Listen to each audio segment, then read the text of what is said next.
국제거래. 국제사회가 세계화 개방화됨에 따라 각국은 국경을 초월하여 협력하고 있다. 여러 국가의 기업, 근로자, 정부가 다양한 분야에서 활발하게 교류 협력하고 부족한 점을 상호 보완하여 공동의 이익을 늘리고 있다.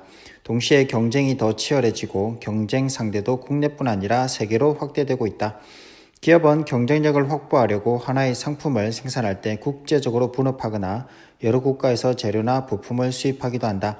이처럼 세계화와 개방화 때문에 세계 각국의 상호 의존성이 더 심화하고 있다.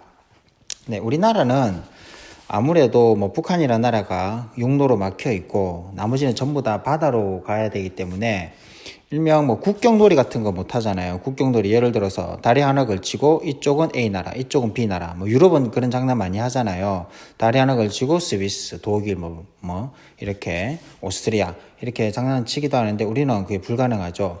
그래서 여러분들 마음속에 세계화라는 게 이런 나라들에 비해서 확 와닿지는 않을 거예요. 무조건 외국 갈 때, 우리 외국 갈 때 항상 해외여행이라고 하잖아요. 해외여행.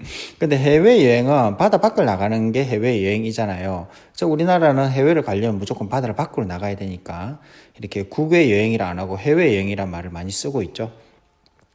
어쨌든 이 세계화에 관한 내용은 따로 설명 필요하겠습니까? 여러분들 이 개념에 대해서는 정확하게 알고 있기 때문에 바로 스스로 탐구로 넘어가겠습니다. 스스로 탐구, 세계화 시대의 다양한 국제거래. 과거에는 재화가 국제거래의 주된 대상이었지만 오늘날에는 서비스의 국제거래도 활발하게 이루어지고 있다. 더 나아가 외국인 근로자, 국외 투자, 기술 제휴 및 이전 등과 같이 각각 노동, 자본, 기술의 국제거래도 많이 증가하고 있다. 네, 이게 밑에 문제를 풀면서 알아볼 텐데요. 여러분 집에서 듣는 친구들은 잠시 동영상 멈추고 문제를 일단 먼저 풀어보기 바랍니다. 1번 위에 가에서 바 중에서 서비스, 자본, 노동의 국제거래에 해당하는 것을 두 가지씩 찾아보자. 첫 번째, 서비스 국제거래에 해당되는 것은 이 6개 중에 뭐가 될까요? 서비스. 마가 되겠죠? 마. 외국에서 공연하는 한국 가수랑 한국인 의사에게 치료받는 외국인. 그 다음에 자본의 국제거래는 뭘까요? 이슬람 국가에 투자한 미국 기업. 또 뭐 있을까? 네, 바가 되겠죠. 중국에 투자한 한국 공장. 다음 노동의 국제거래는 다 한국에서 일하는 외국인 노동자. 국제기구에서 일하는 한국인이라고 되어 있네요. 네. 2번 위에서 제시된 사례 외에 국가 간 서비스 거래에 해당하는 사례를 한 가지씩 더 제시해보자. 네, 여러분 생각 한번 적어 보셨어요? 이런 거 있죠. 여러분들 영화, 우리나라에서 만든 영화뿐만 아니라 미국, 즉 할리우드에서 만든 영화도 많이 보시죠. 네, 이런 것도 일종의 국가 간 서비스 거래에 해당됩니다. 그 다음에 외국 갈 때 우리나라 국적기만 꼭 타는 거 아니잖아요. 대한항공이나 아시아나만 타는 것이 아니라 그 나라의 국적기도 많이 이용하거든요. 여러분 솔직히 저렴한 걸로 주로 탔지 대한항공이라고 해서 아시아나라고 해서 골라 타진 않잖아요. 그렇죠. 한마디로 외국 항공사 비행기가 우리나라 승객을 태우고 가는 것도 일종의 국가 간 서비스에 해당된다고 보겠습니다. 3번. 네, 3번은 여러분들이 한번 알아서 한번 적어 보시면 좋겠습니다. 네, 다음 환율로 넘어갑시다. 105쪽입니다. 네, 여러분 오늘 배울 이 환율은요, 쌤이 생각할 때 너무너무 중요한 내용입니다. 이거는 공부를 떠나서요, 여러분들이 앞으로 세상 살아가는 데 있어서 이 환율 개념 자체를 모르면 좀 곤란하지 않을까 그렇게 생각합니다. 어렵지는 않은데 약간의 이해가 좀 필요합니다. 혹시나 집에서 원격 수업을 듣는 친구도 이해가 안 된 부분이 있으면 그 다음날 학교 오죠. 학교 왔을 때 쌤께 꼭 여쭤봐서 궁금증을 해결하기 바랍니다. 물론 사회적 거리는 둬야겠지만 어쨌든 오늘 설명을 제대로 잘 들으면 이해가 될 거라 생각합니다. 2번 왜 환율에 관심을 가질까? 학습 목표. 환율이 결정되는 원리와 환율 변동이 우리 생활에 미치는 영향을 말할 수 있다. 생활 얘기입니다. 네, 이게 어떤 사람 외국인이 음식을 먹고 여기 500 루피요. 루피는 어느 나라 돈이냐면요. 인도 돈입니다. 인도. 그러니까 이 받는 사람이 난색을 표하죠. 그 돈은 안 돼요. 라고 말하고 있습니다. 두 번째 사례입니다. 이번에는 우리가 외국에 간 사례네요. 그러니까 10,000원짜리를 건네니까 이 외국 사람이 그 돈으로 안 된다고 말하고 있습니다. 네, 질문입니다. 위와 같은 곤란한 상황을 피하려면 어떻게 해야 하는지 이야기해보자. 가장 기본은 뭐죠? 이런 외국 갈 때 가장 하는 게 뭐죠? 외환은행 가서 하는 게? 환전이죠. 우리나라 돈은 안타깝게도 우리나라 밖을 벗어나는 순간 받아주는 데는 어디에도 없습니다. 물론 뭐 중국이나 이런 데는 좀 뭐 조선족 분들 좀 받아줄란가 모르겠지만 일단 기본적으로 안 받아줍니다. 왜? 우리나라 돈은 좀 현실은 현실이잖아요. 우리나라 그렇게 뭐 세계적으로 널리 알려진 강대국은 아니지 않습니까? 뭐 이름 정도만 아는 사람이 더 많을 수 있기 때문에 그러니까 우리나라 돈 솔직히 잘 모르죠. 그러면 내가 여러분께 반문할게요. 여러분 노르웨이 돈 알아요? 본 적 있습니까? 노르웨이 그렇게 잘 사는데도 잘 모르잖아요. 마찬가지입니다. 그러니까 환전을 해야 됩니다. 만약에 뭐 경우에 따라 다른데요. 달러 같은 경우에는 전 세계적으로 통용되는 그 기축통화라고 하거든요. 달러 같은 경우에는 받아줄지도 모르겠어요. 근데 역시 달러 역시도 안 받아주는 나라 있을 수 있거든요. 어쨌든 환전이 가장 기본적인 것이 되겠죠. 그리고 정 안 될 때는 뭐 달러 정도는 받아주는 나라가 많을 겁니다. 자, 그러면 환율을 왜 공부해야 되느냐? 우리나라 돈을 줬을 때 달러를 얼마나 받을 수 있느냐? 또는 반대로 달러를 갖고 있을 때 각자의 나라에서 얼마를 바꿔줄 거냐? 이 비율이 필요하겠죠. 이것이 바로 환율입니다. 환율에 의해서 환전을 해주는 것이죠. 그럼 밑에 환율의 의미와 표시. 국가마다 다른 화폐를 사용하고 있으므로 다른 국가와 무역을 하거나 다른 국가로 여행을 갈 때는 그 국가의 화폐로 교환하여야 한다. 두 국가의 화폐를 교환하는 비율이 환율이다. 예를 들어 미국 1달러를 얻기 위해서 우리나라 원화 1,100원을 주어야 한다면 미국 달러화와 우리나라 원화 사이의 환율은 달러당 1,100원이고 1,100원 per 달러로 표기한다. 즉 환율은 외국 화폐의 가치, 즉 가격이다. 국제거래에서는 미국 달러화를 가장 널리 사용하고 있으므로 우리나라를 포함한 대부분 국가에서는 미국 1달러당 자국 화폐가 얼마에 교환되고 있는가를 환율로 표시한다. 즉 우리나라하고 예를 들어서 노르웨이 돈으로 바꾸는데 어떤 기준이 필요한 거죠. 즉 달러를 기준으로 해서 우리나라 돈의 가치 그리고 노르웨이 돈의 가치 이렇게 따지는 것이죠. 그래서 미국의 달러가 중간에서 그 중심 역할을 한다고 하는 것입니다. 그러면 기본적으로 다음 페이지 넘어가기 전에 환율은 오르기도 하고 내리기도 하겠죠. 그렇죠. 그러면 환율이 오른단 말은 무슨 말이냐면요. 원래 1달러당 1달러, 1,000원을 주면 1달러로 바꿨어요. 또는 1달러를 주면 1,000원으로 바꿀 수 있었다. 이게 원래 환율이었는데 1,100원을 주면 1달러로 바꿀 수 있을 수도 있겠죠. 즉 1,000원에서 1,100원으로 오른 게 환율이 오른 겁니다. 반면에 900원만 줘도 1달러로 바꿀 수도 있겠죠. 그것은 환율이 내렸다고 표현하는 겁니다. 뭐 쉽죠? 그 개념까지 쉽죠? 그러면 한 가지만 질문하고 다음 페이지 넘어갈게요. 환율이 올랐을 때 우리나라 돈의 가치는 오른 것일까요? 내린 것일까요? 생각해 보십시오. 환율이 올랐을 때 우리나라 돈의 가치는 아까 내가 선생님이 뭐라고 했습니까? 원래 1,000원이었던 것이 1,100원이 됐을 때 환율이 올랐다고 표현했죠. 네, 우리나라 돈의 가치가 내린 것이죠. 왜냐?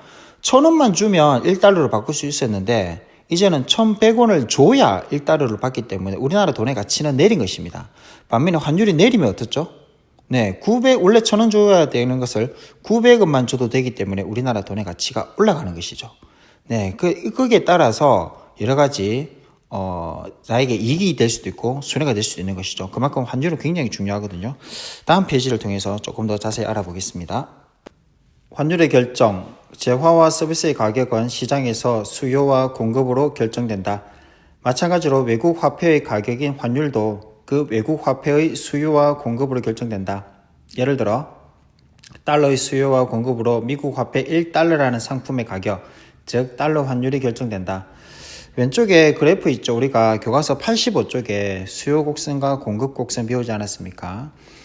비쌀수록 찾는 자가 적고, 그 다음에 비쌀수록 공급하려는 자들은 많아지는 것이 기본 습성이거든요. 물론 현실 세계에서는 좀 다를 수 있는데, 그래서 달러 역시 이 수요 곡선과 공급 곡선도 우리가 85쪽에 배운 것처럼 요런 형태를 띠고 있다. 수요는 반비례 관계, 공급은 비례 관계. 이렇게 요 정도는 머릿속에 익혀 주시고요. 다음 화면 한번 볼까요? 네, 진짜 중요한 것은 바로 우리가 환율을 배우는 가장 중요한 이유가 바로 요것 때문입니다. 환율 변동이 국내 경제에 미치는 영향을 알아보기 위한 것인데요. 환율이 올랐을 때와 내렸을 때, 장단점이 다 있습니다. 그 장단점에 대해서 확실히 알고 넘어갑시다. 자, 첫 번째, 환율이 상승했을 때, 아까 내가 환율이 상승하면 우리나라 돈의 가치가 내려간다고 했죠. 선생님, 그래, 무조건 안 좋은 거 아니에요. 우리나라 돈의 가치가 무조건 올라야 좋은 거 아니에요. 라고 생각할지 모르겠지만, 조금 그 케이스가 좀 다릅니다. 환율이 상승하였을 때 좋은 점. 뭐냐? 첫 번째, 수출이 증가합니다. 와, 여러분, 왜 수출이 증가할까요? 여러분, 한번 생각하는 시간 가졌으면 좋겠습니다. 잠깐, 1분이라도. 네, 예를 한번 들어보겠습니다. 화면 보세요. 원래 1달러당 환율이 800원이었다고 합시다. 그런데 환율이 올랐으니까 선생님 1000원으로 바꿨어요. 즉 1달러당 1000원이 됐습니다. 자, 그러면 왜 수출이 증가할까요, 여러분? 당연하죠. 수출하고 싶어지죠. 왜냐? 처음에는 어쨌든 우리가 수출하면 달러로 돈을 받지 않습니까? 달러로 돈을 받았을 때 결국 내가 국내에서 돈을 써야 되죠. 그러면 나의 재산 가치는 올라가는 겁니다. 내가 국내 회사에만 납품을 했을 경우에는 800원 밖에 못 버는데 똑같이 물건을 팔았는데 외국에 파니까 1000원의 가치로 나에게 돌아오는 것이죠. 이해되시죠? 그러니까 우리나라에 파는 것보다 수출하는 것이 더 도움이 되기 때문에 수출이 증가할 수밖에 없습니다. 또 다른 이유는 뭐냐면요. 가격을 낮출 여력이 생겨요. 자, 밑에 거 한번 보면 원래 1달러당 물건값이 1000원이었는데 내가 1달러가 아니라 0.9달러로 판매를 해도 나에게 이익이 되는 것이죠. 그죠? 이해됩니까? 즉 1달러에서 0.9달러로 현지 가격을 내려도 나에게 돌아오는 금액은 900원이 되죠. 즉 800원 대보다 더 많은 이득을 취합니다. 똑같이 하려면 0.8달러까지도 낮출 수 있겠죠.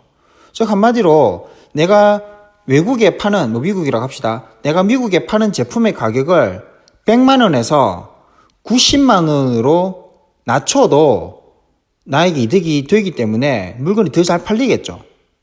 아무래도 물건값이 싸게 할 수 있으니까. 그러니까 수출이 증가하는 겁니다. 그래서 크게 보면 두 가지 이유인 거죠.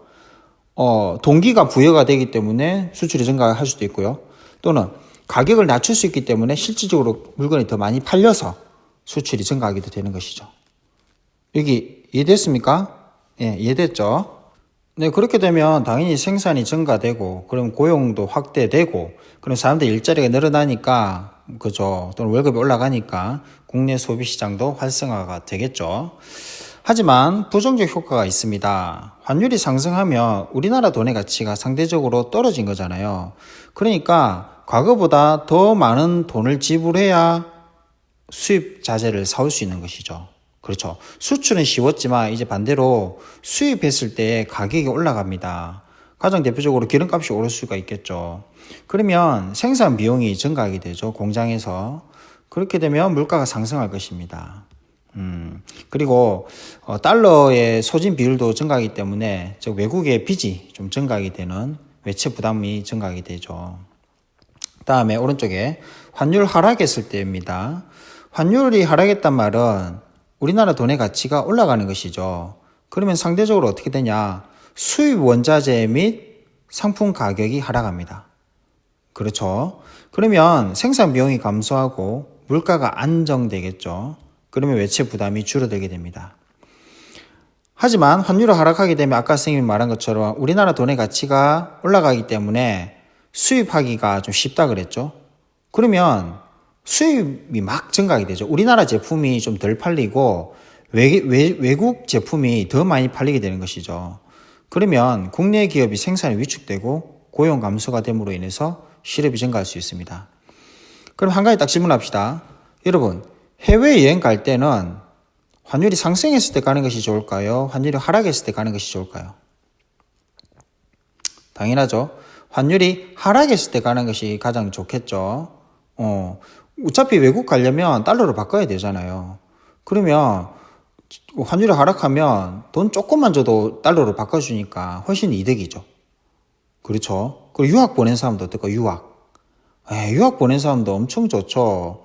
엄마가 전에는 100만 원을 보내야 100만 원 보내야 됐었는데 이제는 80만 원만 환전해서 보내도 그 외국에 가 있는 자식들이 받는 돈은 똑같은 것이죠. 그래서 환율이 상승했을 때 하락했을 때 이렇게 장단점이 있다라는 거 꼭 기억하면 좋겠습니다. 자, 스스로 탐구 볼까요? 오르고 내리는 환율, 경제 상황의 변화로 우리나라에서 달러의 수요나 공급이 증가하며 이 때문에 환율이 오르거나 내린다. 여러분, 가와 나의 이 그래프가 있는데 이거는 그냥 여러분 외우십시오. 이해하려 하기 전에 그냥 머릿속에 사진 찍듯이 딱딱 박아두고 머릿속에 딱 넣어놓고 하면 좋을 것 같아요. 자, 갑니다.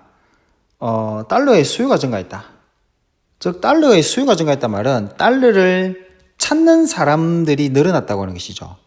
그죠? 달러를 찾는 사람들이 늘어나면 환율이 어떻게 될까요? 그 전에 달러의 가치가 상승하는 것이죠. 달러 가치가 상승하면 상대적으로 우리나라 원화의 가치는 하락하겠죠. 그러면 달러 가치가 상승하고 원화 가치가 하락한 것을 뭐라고 했어요?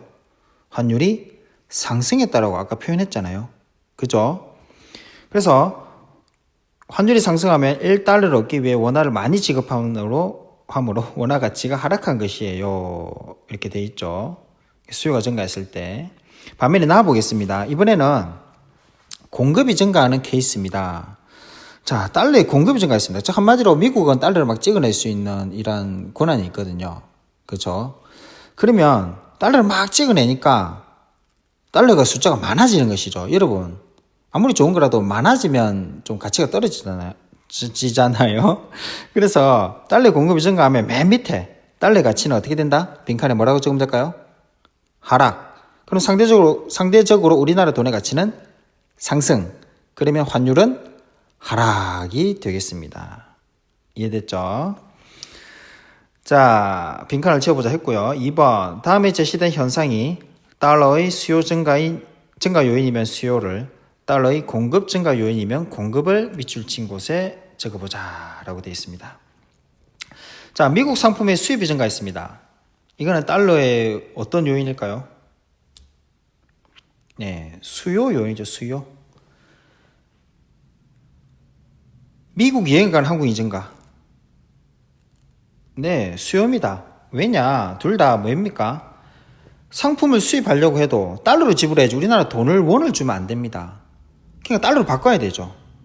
여행 가려고 해도 달러로 바꿔야 됩니다. 즉 달러를 찾는 사람이 늘어난다고 하는 것이죠. 두 번째, 한국 상품의 미국 수출 증가. 이건 공급이죠. 한국의 유학으로 미국 학생 증가. 네, 공급이죠. 달러를 우리나라에 갖다 푸는 겁니다. 네. 오늘 많이 중요했죠, 내용이. 네, 여러분. 이게 중간중간에 끊어서 복습하고 또 곰곰이 생각해보고 빈칸도 채워보면 좋겠습니다. 네, 오늘 수업 여기까지 하겠습니다.